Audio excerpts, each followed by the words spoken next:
Down the bottom. Welcome to the Scottsdale Big Book Study, where we will study the Big Book of Alcoholics Anonymous. Today's date is Saturday, December 11th, 2021. My name is Kathy M., and I am a recovered compulsive eater living in Dublin, Georgia. I will be your host for today's study, and our co-hosts are noted in the participants list. If you have any questions during the meeting, please contact either the host or any of the co-hosts by private message in the chat function. Please note that the speaker, Harlan G., will be recorded for the duration of the study. However, the question and answer session, which follows, will not be recorded. We will post a link to the previous week's recordings in the chat function, and you will also be able to find that on our website and our YouTube channel in about one day.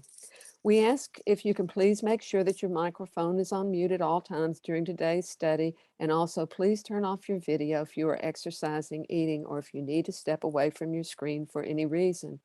We will post a link to the previous week's recordings and the seventh tradition in the chat function.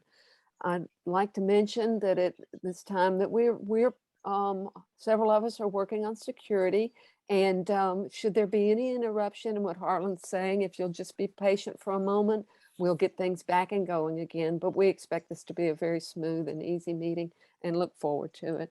I will now turn the meeting over to Harlan G. Kathy, thank you very, very much for your service. And I want to thank all of you for coming. I hope it's as gorgeous where you are as it is here today. Very incredible day. We have been talking about the foreword to the first edition. The big book was written in 37 and 38 and printed on April the 10th, 1939. And in the foreword to the first edition, just to kind of bring us back up to speed, we have a mention in the first word of the whole thing of we. We have a mention of the fellowship, we. They could have started the book by saying I, they could have started the book by saying you, but they started it by saying we. Now, we is very important because if you look at the first word of the first step, it says we. Now, why is that important? Why am I talking about that? And the reason that I'm talking about that is because the fellowship is very important. Now, I do know that the book was written for people who would not or might not have contact with people from the fellowship. And to be quite frank, they didn't really know if there was going to be a fellowship. They didn't really know where this was going to go. And so this whole concept of it being a worldwide phenomenon and a household name was something that they hoped for, something that they dreamed of, but it wasn't something that was reality at the time that the book was being written. And the sentence that's right underneath there, not exactly underneath it, but two down, is to show other alcoholics. Whoa, somebody's unmuted here. To show other alcoholics precisely how we have recovered. Notice everything's in the past tense, is the main purpose of this book. And on page 45 and page 20, we also see references to the purpose of the book. On page 45 of the Big Book of Alcoholics Anonymous is the thesis line of the big book.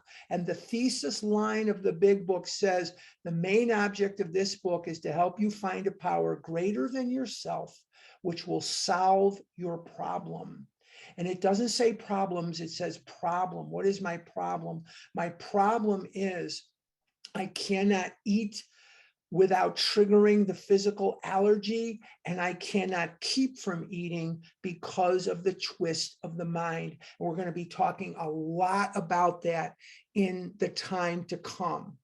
So on page 20, it says, it is the purpose of this book to answer such questions specifically. Is that consistent? Yes, it is. And then here it says, to show other alcoholics precisely how we have recovered is the main purpose of this book. So we see the consistency coming out in the book, that we have the purpose of this is to show you how to recover. The purpose of this is to answer such questions specifically. And the main object of this book is to help you find a power greater than yourself, which will solve your problem. Very, very important. And we're going to be talking about that stuff a lot, especially as we move forward. But for today, we're going to go back to page XIII, or 13 in Roman numerals. And I am dealing with the 4th edition, but it is the forward to the 1st edition. So I'm reading from a 4th edition, and I'm talking about the forward to the 1st edition. I hope that's very clear. And we're going to start with the words very earnestly. Very earnestly, we ask the press also. Remember, we were talking about anonymity, and we were talking last week about how the stigma of alcoholism was much more dramatic, much more drastic when the book was written than it is now. If I was your boss or you were my boss, and it became known that I was an alcoholic, and if it became known that I was in these meetings, you could fire me, because the stigma of alcoholism was a much, much more serious stigma than it is today. One thing that Alcoholics Anonymous has done much better than Overeaters Anonymous is to educate the public as to what alcoholism is and what alcoholism is not. And it's very, very important that we continue to work our program of recovery so that we can be messengers of the essence of what Overeaters Anonymous is. But very earnestly, we ask the press also to observe this request, for otherwise we shall be greatly handicapped. In other words, people would be afraid to go to meetings if they knew they were going to get outed. They were going to get outed. We are not an organization in the conventional sense of the word. There are no fees or dues whatsoever. Now, every once in a while, you will see a suggestion, excuse me. I was going to say not a directive, and I got a little ahead of myself. Brain and tongue not synced up as quite as well as they could be. But every once in a while, you'll see a strong suggestion come out from world of OA. Give $2, give $3, give $1 million, whatever that may be. Just remember that what supersedes anything they can tell you, there are no dues or fees for membership in any 12-step program. And anybody that tells you different is telling you mishigas, is telling you a booby mindset. A booby mindset is a story that your grandmother would tell. Booby is grandmother, and a mindset is a story. It's a story your grandmother would tell you. Now, the next sentence here, to put it into perspective, was written in 1937. The traditions do not come about in the fellowship until 1950. But until 1950, the traditions were being proposed by Bill Wilson in Grapevine magazine as early as 1945. He published the 12 guidelines for progress, or something. I think that's what it's called, the 12 guidelines for progress. He knew he couldn't call them rules. He knew he couldn't call them laws. He knew he couldn't call them those things, because alcoholics are immature, sensitive rebels. Immature, sensitive rebels. And so are compulsive overeaters.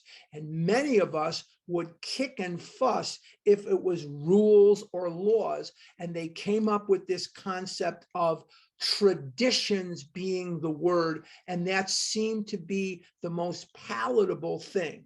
Now let's take a look at what we have here. The only requirement for membership is an honest desire to stop drinking. And we're going to be talking about this sentence for a little bit here, because I want you to appreciate the history of it.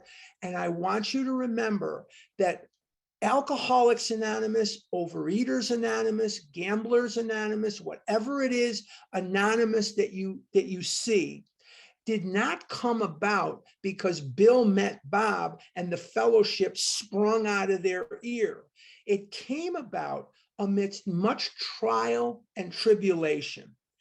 And this sentence, the only requirement for membership is an honest desire to stop drinking, didn't rest really well with the fellowship. After the big book was printed, people were looking at that and saying, gosh, that seems kind of harsh. So that when the traditions were being proposed to the fellowship, and they were later passed at the 1950 convention, and the 1950 convention was in Cleveland, Ohio, and the Cleveland convention had this vote of the traditions, and then the 12 and 12 was written in 52 and came 51 and 52 came out in 53. But the 12 and 12's purpose was to give you information on the traditions. So, but in order to sell the book, Bill felt, as did many, that information on the steps, the textbook is the big book. That's never changed. The directions on how to work the steps are the big book. That's never changed. The part of the steps in the 12 and 12 are essays about the steps. And that's why a lot of people love the 12 and 12, because you don't have to do anything. There's no direction. It's just essay form commentary. I'm not denigrating the 12 and 12. I'm not saying there's not some fabulous information in there, but the textbook is the big book. Now let's take a look at some history behind this, and let's appreciate that Bill and Bob did not just meet, shake hands, and the fellowship sprung out of their nose. I want to talk to you about a guy, and his name was Morty Joseph. And Morty Joseph lived in Los Angeles, California. And in 1939, before the big book was even published, this is back in February or March of 1939, his wife, Morty Joseph, got a copy in mimeograph form of the big book of Alcoholics Anonymous. Now, some of the information in A Vision for You was written as they were going to the printer almost. So some of that was different, some of that was added to. But she got a hold of a copy of the big book in mimeographed form, and she brought it back to Los Angeles. And at a place called the Cecil Hotel. It was a flea bag hotel in Los Angeles, California. When I was a kid, there was a cartoon show called Beanie and Cecil. And Beanie and Cecil was a cartoon show about a little boy who was on a ship, and his friend, the sea serpent, and the sea serpent was Cecil, and he was Beanie. And I often wondered if the people in LA that made the cartoon got that name from the hotel. Maybe they did, maybe they didn't. I don't know. I'm not here to ask. They're not around probably for me to ask. But I remember watching Beanie and Cecil as a kid. So anyway, these 10 alcoholics got dragged by their ear to this flea bag hotel, and Morty Joseph's wife ran an ad in the Los Angeles newspaper. Wives, if your husband is an alcoholic, bring him Saturday morning to the Cecil Hotel at 10 a.m. I have in my hands a remedy for alcoholism. So these 10 or 12 poor saps are going into the Cecil Hotel in the lobby of the hotel up above. They had this meeting. Now, none of them had ever been to a meeting before in their life, and they didn't know what to do. Now, Morty Joseph was the de facto head of this group. None of them had ever been to a meeting. None of them had stopped drinking. They were temporarily functioning enough to be at this meeting. So Morty Joseph, he doesn't know what to do. How do you get a meeting started?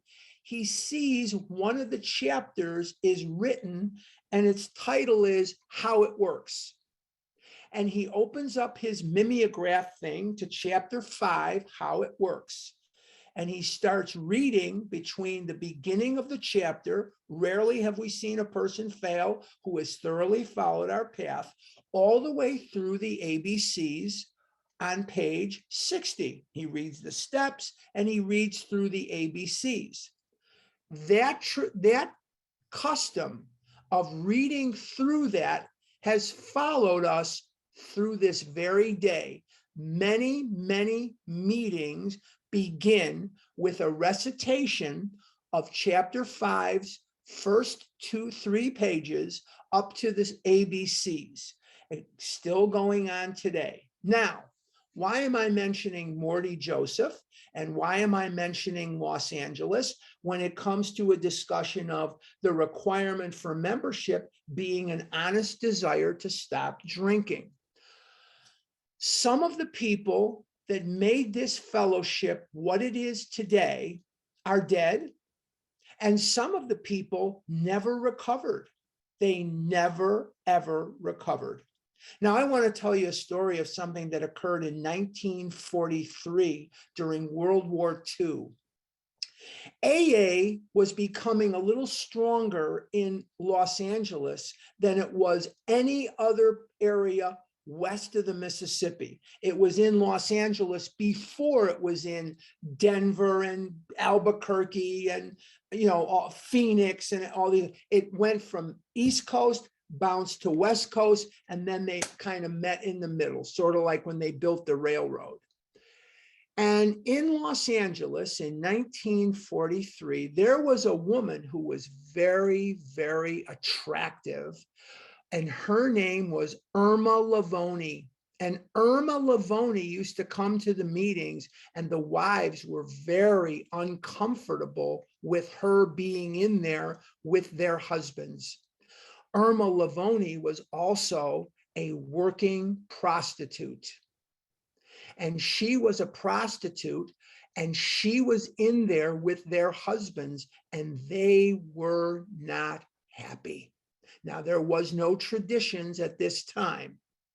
And so they got together and protested with their husbands. They protested that she shouldn't be in the meetings. She dresses scantily. She's a prostitute. She's this, she's that. Maybe she spit on the sidewalk. I couldn't tell you. I don't know. I wasn't there. Whatever. Maybe she put ketchup on a hot dog. I don't know. But what she did do was she caused a disturbance. And Morty Joseph, the same guy that led that meeting at the Cecil Hotel, he was put in charge. And he was put in charge for the purpose of writing her a letter not to come back. And he wrote her a letter, and they all were in agreement with this. And they signed it and said, please don't come back. Now, about 3 or 4 months later, Bill Wilson hears of this in New York, and he flies off the handle. And he says, I do not agree with what you've done. He writes them some letters. He eventually gets on a train and goes out there. And when Bill Wilson comes out there, he talks to Morty and he talks to some of these guys in LA. And he says to them, you've got to right this wrong. You've got to make this good. This cannot continue. We cannot sit in judgment of our fellow alcoholic. If we're going to sit in judgment of our fellow alcoholic, where is it going to stop? Where is it going to stop? So they say, Bill, you're right. And Morty Joseph, once again, puts his typewriter to work, and he writes her another letter. And the letter says, we were wrong. We are sorry. Please come back. And she won't do it. And she died on the streets of LA drunk. And sometimes you learn through success, and sometimes you learn through tragedy. and failure. And one of the things that Irma Lavoni teaches us is that we cannot judge anyone who's in this room or in this group or in any room or in any group. We are not the judge and the jury of our fellow compulsive overeater. And we have to take the lesson of Irma Lavoni seriously, because sometimes we are so intolerant of others, and I'm human just like you are. People say things I consider to be meshuggah. Sometimes people say things that I consider to be off the wall. I don't know where they're getting it from. I can scream into a pillow all I want, but I better do step 10, and I better keep my mouth shut, because I am not the judge and the jury of anyone at any time for any reason. And so we see the lesson is a very important lesson. No matter who you are, what you are, where you come from, whether you are from Dublin, Georgia, or Dublin, Ireland, whether you're from West Rogers Park, Chicago, or you're from the West Indies, whether you're black or white, Catholic, Jewish, Protestant, whether you are Muslim, whether you're Buddhist, whether you're whatever you are, wherever you are from, you are welcome here. And I believe that you've heard me say this, unless maybe this is your first time here. I often lament that we have failed the Black community. We have failed the Hispanic community. We have failed the Native American community. We have failed many of these minority communities. And the evidence that we have failed them is in the very simple assessment that there are too few of them at present to really count beyond a low number. I have spoken at far too many conventions that had 1,000 people, 1,200 people, and you could count the people of color on one hand or two hands. We can do better. Don't fear this, embrace it. We will be stronger, better, and more effective when we are different. Don't fear the people that look or are different from you. They make us stronger. And it is not up to us to stop in that quest to develop a better bridge between where we are and many of the minority communities that we're underserving. Let's continue to strive in those directions. It's very, very important for our survival. Don't fear it, embrace it. It really is going to benefit everyone. And don't forget Irma Lavoni. She was a person who you would never recognize as a founder or recognize as a critical part of this fellowship, but she is as critical as anybody who went before her. For without her, we probably wouldn't have as strong a third tradition. What is the third tradition? The only requirement for membership in Overeaters Anonymous is a desire. No, they took that word honest out. They took it out. They didn't keep it in there. They felt that it was a little too strong. And they said, we don't really give a darn if it's an honest desire or a dishonest desire, whatever it is. And there are people today in AA. They object strongly to the people that are in there court mandated and all kinds of stuff. To me, I don't care why you're here. I really don't. As long as you're here and you want to recover, you are welcome here. And there are people that come in that don't want to recover. They're just here to get someone off their back. You know what? between you and me, you never know what they're going to hear that's going to make them want to be here. So don't object to this. Welcome it. It's good. It really is good. You never know what they're going to hear, who they're going to see, you never know. Let God have the final word and it will be good. If you let God have the final word, it's always going to be a good one. It's a good one. Let's continue, but don't forget Irma Livoni, IRMA LIVONI, Irma Livoni.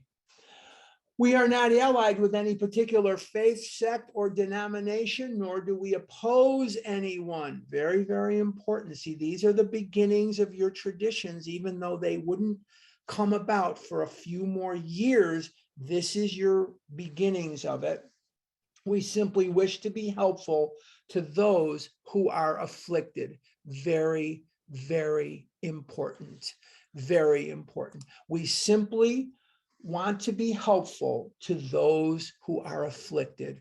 And you know, when you think back, if you're recovered or you're down the line a bit, and the newness of the nightmare of the food is a little bit more behind you, remember what it was like. Remember what it was like to look at the world and feel so different from everything and everyone around you, to feel alone in a crowd, that there was nothing about your internal that matched up to the externals that you were seeing. And we constantly judged our insides by the outsides of these seemingly together people all around us.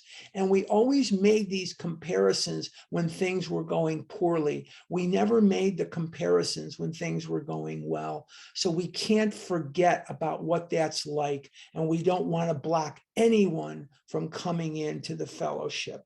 That's something to remember, because no one blocked us. We don't want to block anyone. We want to be an encourager. So often I get the question in Q&A, or I'll get it or it'll come up in vision. How do you get closer to God? How do I get closer to God? And my very simple answer is, was, and always will be, go out and help one of his children. Go out and get closer to one of his children and be an encourager, be a support system, be an encourager, say a kind word. A smile goes a long way. Be someone who can find something that they're doing well and tell them, hey, you're doing a great job. And you'd be amazed at how close that'll get you to God. We shall be interested to hear from those who are getting results from this book, particularly from those who have commenced to work with other alcoholics. In other words, people that have gotten all the way through the process and they're now sponsoring others. We should like to be helpful to such cases. Inquiry by scientific, medical, and religious societies will be welcomed. Alcoholics Anonymous. Very, very important. Now let's go to page XV, which is 15 in Roman numerals, 15. And when we go to page 15, we're going to study the foreword to the second edition. And there have been 16 years that have passed.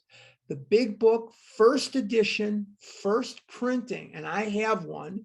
I have two first edition books. One is a big red 1-1. In other words, it's a first edition, first printing, and that thing is worth a lot of money, a lot of money.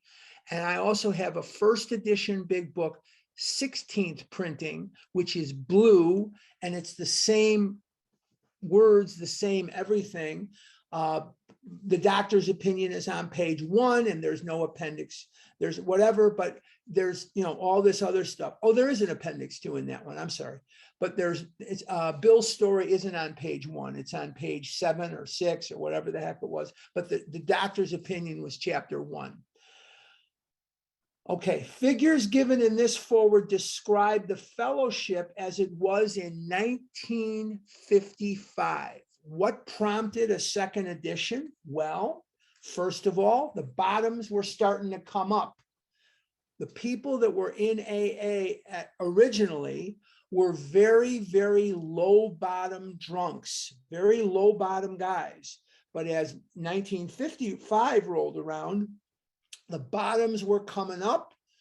The fellowship was getting more and more female, and the age of the people were dropping.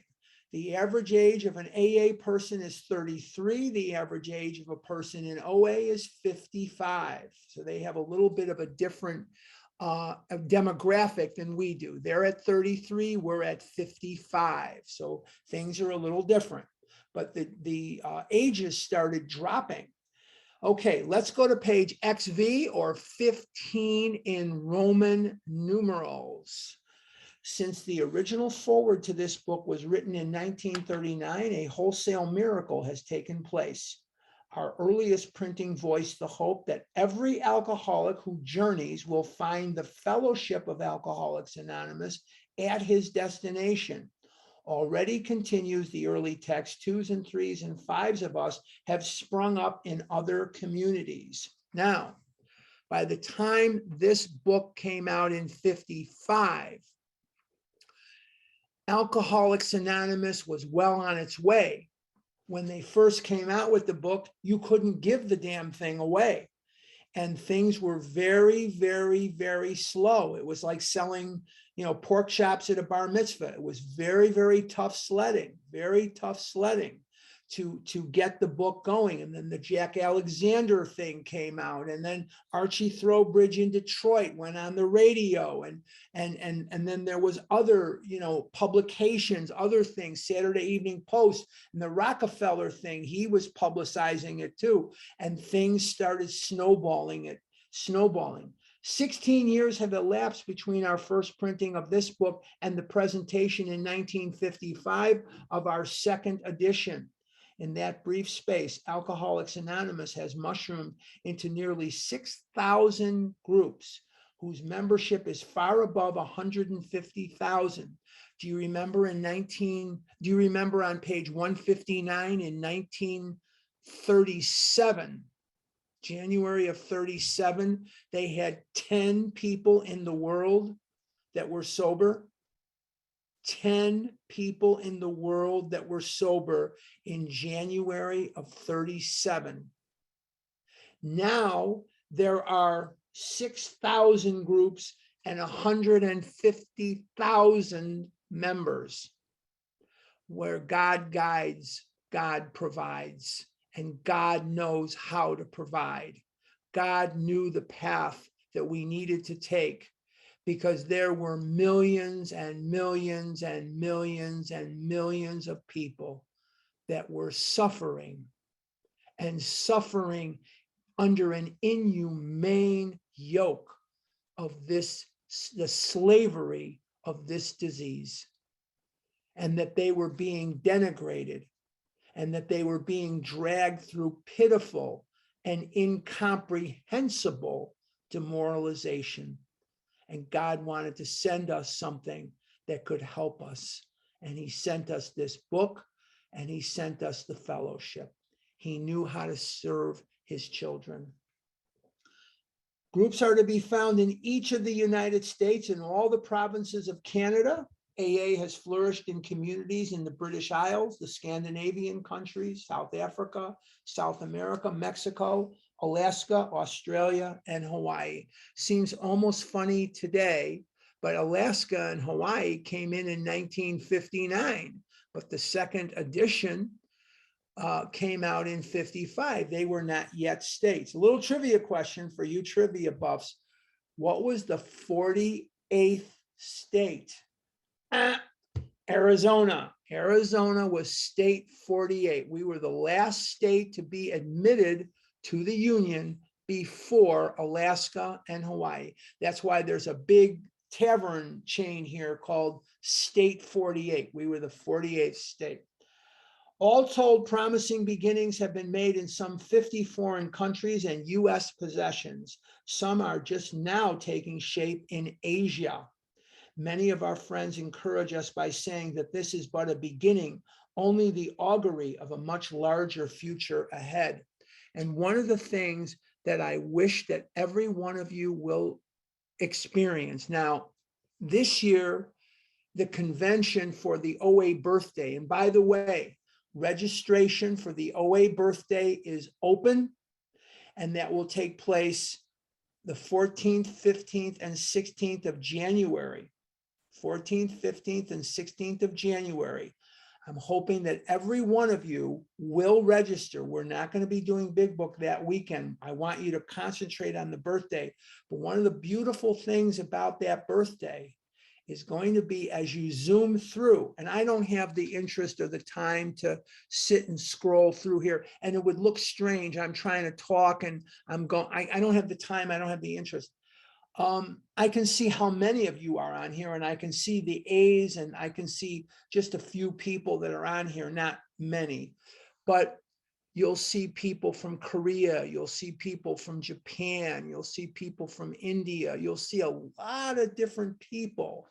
And it's just a beautiful, beautiful thing to behold, is to see how many different places and different types of people are represented when we have such a large convention.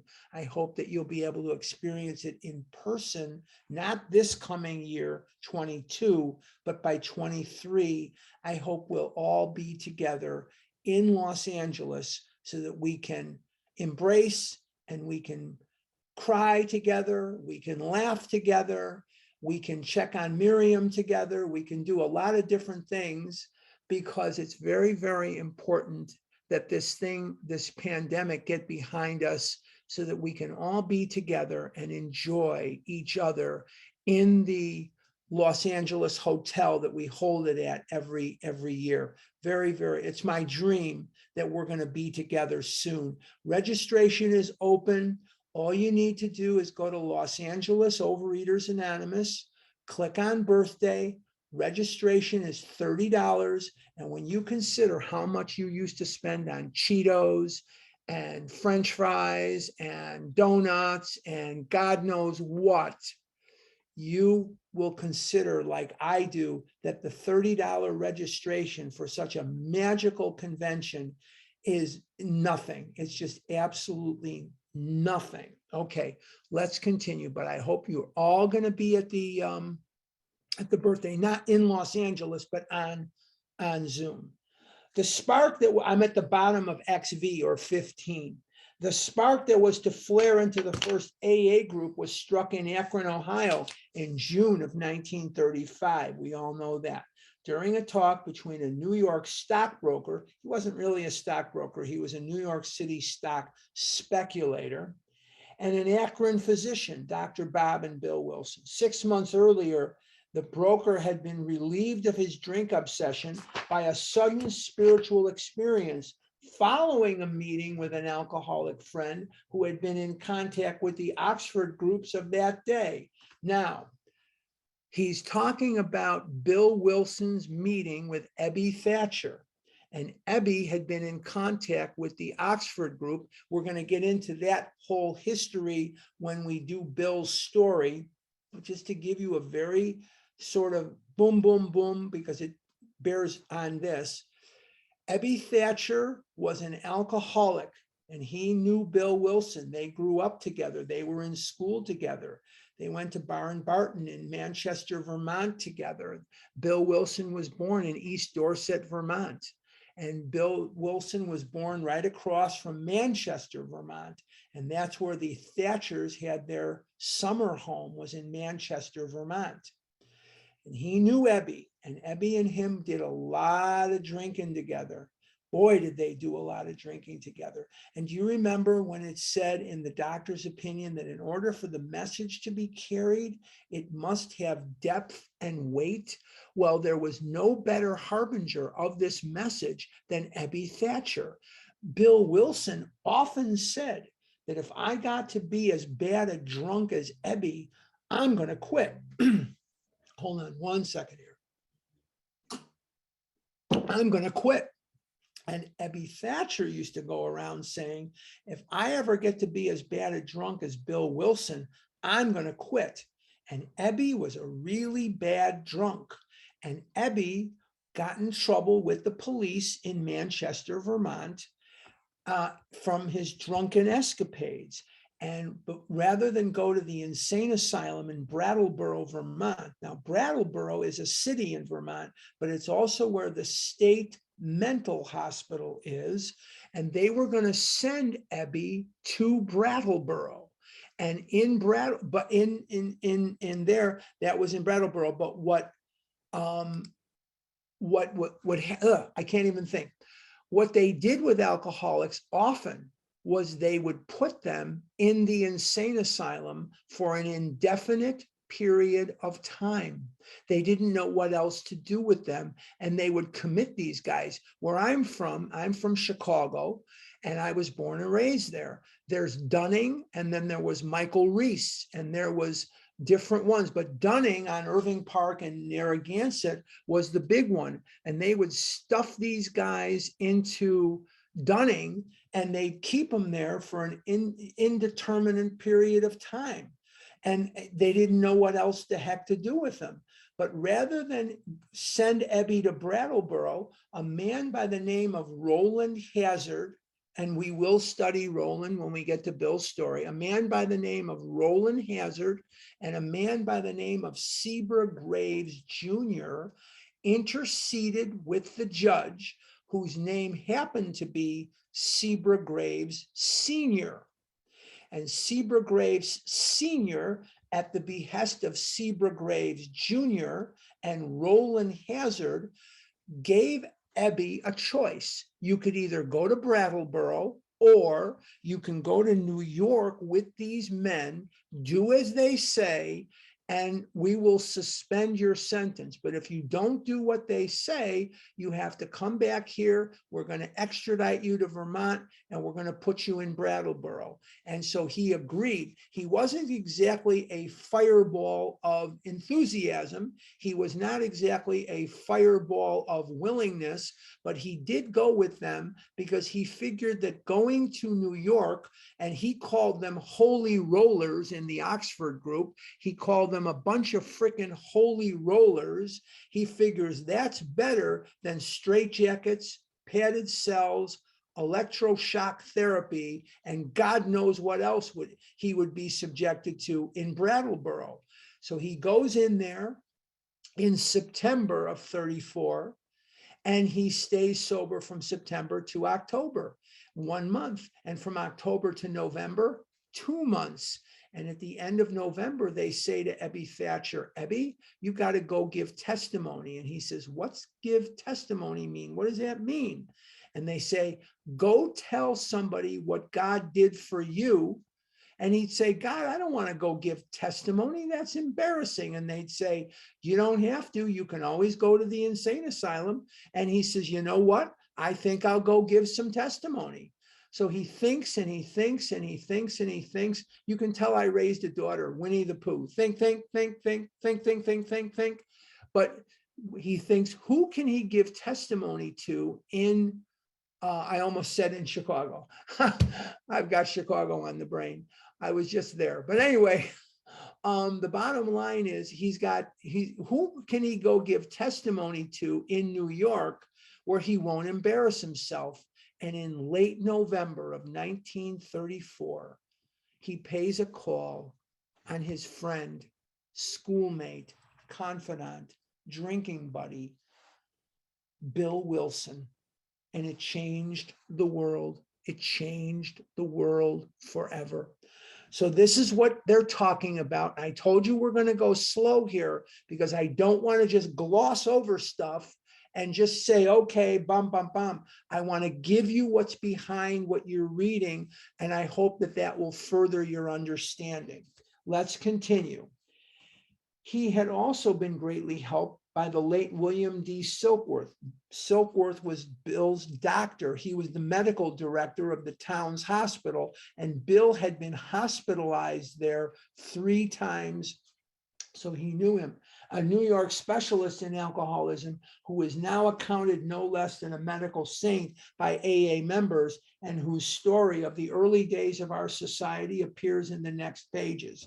We're going to study the doctor's opinion, but to this day, Dr. Silkworth is still our great medical benefactor. Just to be a putz, because once a year, I go to the cardiologist twice a year, and you have to fill out the paperwork, and they'll say, who's your primary care physician? And I'll put down William D Silkworth, and I put down the address in New York. Just to be a putz, I'll sometimes do that. And then I straighten it out. I tell them but just to have, it's got to be fun for me too, or I don't want to live in the world. I got to have a laugh too once in a while. But anyway, okay. From this doctor, the broker had learned of the grave nature of alcoholism. What did he teach him? What did Dr. Silkworth teach him? What is the grave nature of alcoholism? That it is a physical allergy and it is a twist of the mind. That alcohol does something for these men that it does not do for the non-alcoholic. Twinkies, fried chicken, French fries, the greasier the better.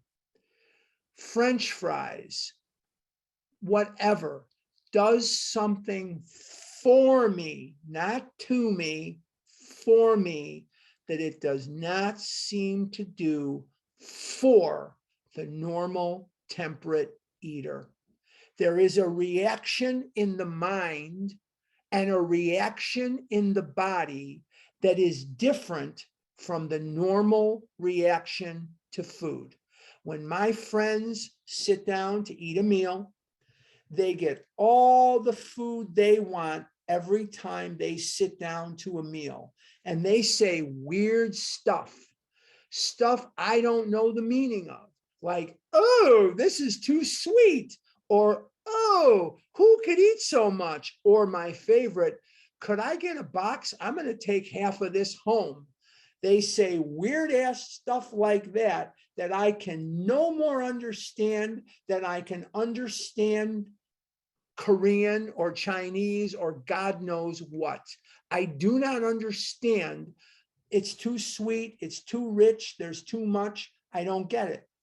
But in their bodies, the more they eat, the less food they want. And in my body, the more I eat, the more I want, the more I want, the more I eat, and it's just endless. And if that's all that was wrong with me, I might be okay because I could just go on a diet. But it's the other part is the main problem. It's the mental part. Food does something for me in the mind that it does not do for them. I, like all addicts, am very uncomfortable with my externals. I'm externally, I look at my external and I see the people in the world and I'm uncomfortable. And when I was about 15 minutes old, my brain recorded something. This food makes me feel better right away. Food gives me what Dr. Silkworth calls the effect. What is the effect? The effect is a sense of ease and comfort that comes instantly by eating that food. And food changes my perception of reality for about 9 seconds. It changes my perception of reality. And most addicts will never become psychotic delusional. What's a psychotic delusional? It's someone whose brain looks at the world and it just kind of flips. And these guys go into a psychosis where they don't see the world as we do. An alcoholic knows, a compulsive overeater knows, a drug addict knows, a gambler knows how I can change my externals instantly, and I can do it with a Burger King Whopper, or I can do it with French fries. I can do it with a Twinkie, and that will change my perception of reality instantly. The only problem is it's not real. And the other problem is it only lasts about 9 seconds. And that's the really that's the really dirty deal. At least with some of the other addictions, they get high longer than I do. My high, my effect only lasts about 9 seconds, but by then I've triggered the allergy and I'm off to the races, and there's no curbing it from there. I will go nuts. Okay. Though he could not accept all the tenets of the Oxford group, he was convinced of the need for moral inventory, step 4, confession, step 5, of personality defects, 6 and 7, restitution to those harmed, 8 and 9, helpfulness to others, 12, and the necessity of belief in dependence upon God, 1, 2, 3. Right there in an encapsulated form are your steps. Very, very important. And this theme of repeating the steps is going to permeate through the entire book over and over and over and over again. Very important.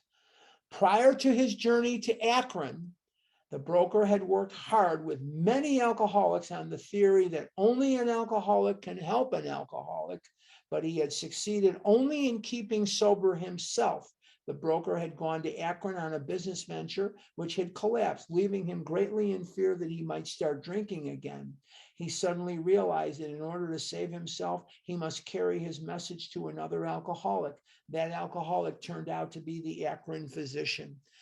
And that's why, again, we're not in the results business. Don't start sponsoring thinking, oh, I'm going to help everybody because I'm so good. If they don't want to recover, Bill Wilson can't help them. If they do want to recover, the guy behind me, Donald Duck, could sponsor them. And Donald Duck would be a great sponsor for anybody. He's fabulous. But we are not in the results business. I want to say that again because it's very important. See, because we're perfectionists. And if we can't do something perfectly, we don't want to do it at all. That's why you see a lot of people, I don't want to sponsor. I'm scared to sponsor. Let go of this perfectionism. It's not going to help us. We go out there and we sponsor, and whoever's going to recover is going to recover. Whoever's not going to recover is not going to recover. There's nothing, but as long as I stay out of the food, as long as I stay abstinent, that's really the only thing that matters. I can't control who's going to do this program and who's not going to do this program, and neither can you. But we can do the best we can. We are perfectionists by nature. And perfectionism can kill us, because if we don't work the steps perfectly, we don't want to work them at all. If we can't sponsor perfectly, we don't want to work them at all. If we can't be perfect, then we don't want to live at all. And so this can kill us. This is not a good situation here. Let's continue. This physician had repeatedly tried spiritual means to resolve his alcoholic dilemma, but had failed. Dr. Bob tried other times. He was in the Oxford group longer than Bill Wilson was, but Bob was drunk and Bill was sober. What's the difference?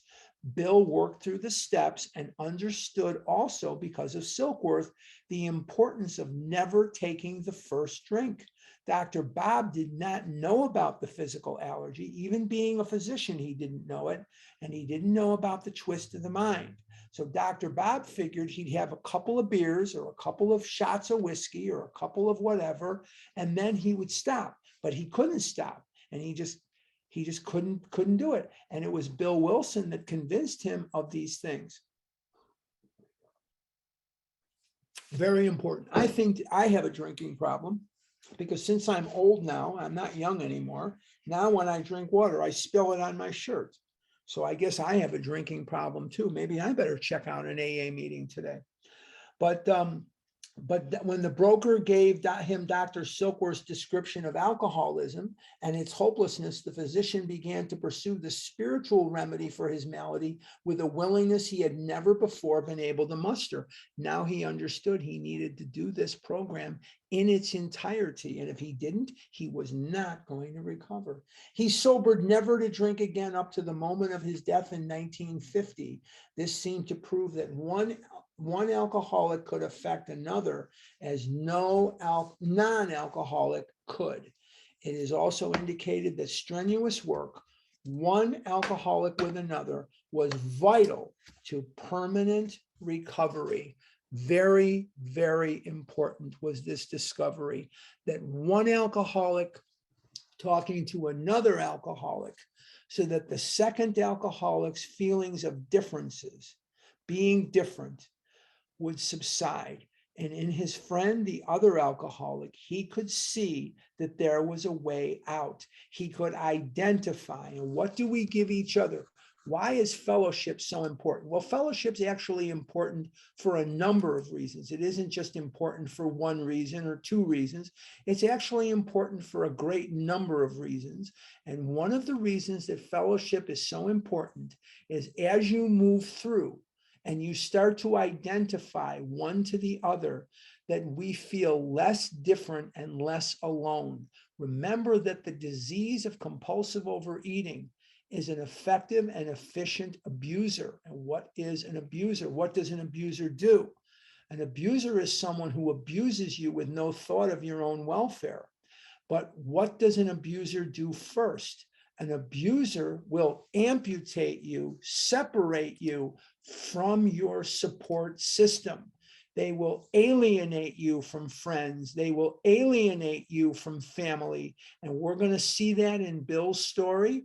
And we're going to see that all through here, that compulsive overeating is an effective abuser. And the first thing that it does is it amputates you from every support system that you might have. Okay. Before I turn it over, because I want to leave the next paragraph to next week, because we're going to talk about Eddie R. and we're going to talk about a lot of different people. There's a lot of history that we're going to be talking about next week. And just so that you know, again, if you have questions, are we meeting on Christmas Day and are we meeting on New Year's Day? And the answer is yes, we're going to meet. And what I'm also going to do is, because of our Scottsdale pattern, our 5:30 p.m. meeting, our Scottsdale meeting, we're going to open up the Zoom room at the same time on Christmas Eve and New Year's Eve. Sadly, I don't have a date, but we're going to open it up. And we're going to make it available to anyone. Maybe we'll have a meeting. Maybe we'll just talk. Maybe we'll just schmooze, whatever we'll do. And we will open it up on those days. So we will be meeting in this forum the next 3 or 4 Saturdays, 5 Saturdays, whatever it is. And then during the OA birthday, I'm going to let you guys go to the birthday instead of, being in this forum. Now, before I turn this over to, I don't know if it's Nancy, I don't know if it's Kathy, Nancy. I don't know, Kathy. Okay, before we do that, what I'd like to do is remind you guys, numeral uno, no math questions, no food questions, and for the love of God, no math questions, any question that starts with a train leaves St. Louis or find the value of X will not be answered correctly. I'll take a shot at it, but chances are I'm not going to get the right answer. But the bottom line is that if you asked a question last week, I am asking that you do not ask one today until everyone else has had a chance. So step back if you asked a question last week. Very, very important. No math, no food. Register for the birthday, damn it. Take care of it today. Make sure you get your spot. There's going to be lots of different things going on at the same time. If you're new, I would strongly suggest the big book study, which I'm not doing this year. Someone else is. I don't even know who it is. I'll find out for you guys. I'll try to find out who's doing it. The big book study. And I would also suggest, if you're new or you're struggling with food, the sober eating workshop is on Sunday morning. My friend Adam B., he does that at the birthday. He is wonderful. He is just fabulous. And they talk about food. You want to talk about food? That's the place to do it. It's called the Sober Eating Workshop. There's specialty workshops. There's all kinds of things going on. There's going to be like 2-3 things going on at any given moment. and it's going to go well into the night on Sunday. And I'm hoping that you guys will all register. Go to oabirthday.com or go to Los Angeles Overeaters Anonymous and then click on birthday. Okay, I'm going to turn it over to Kathy, and then we're going to go from there. Thank you so much, Harlan. At this point, I'm going to stop the recording and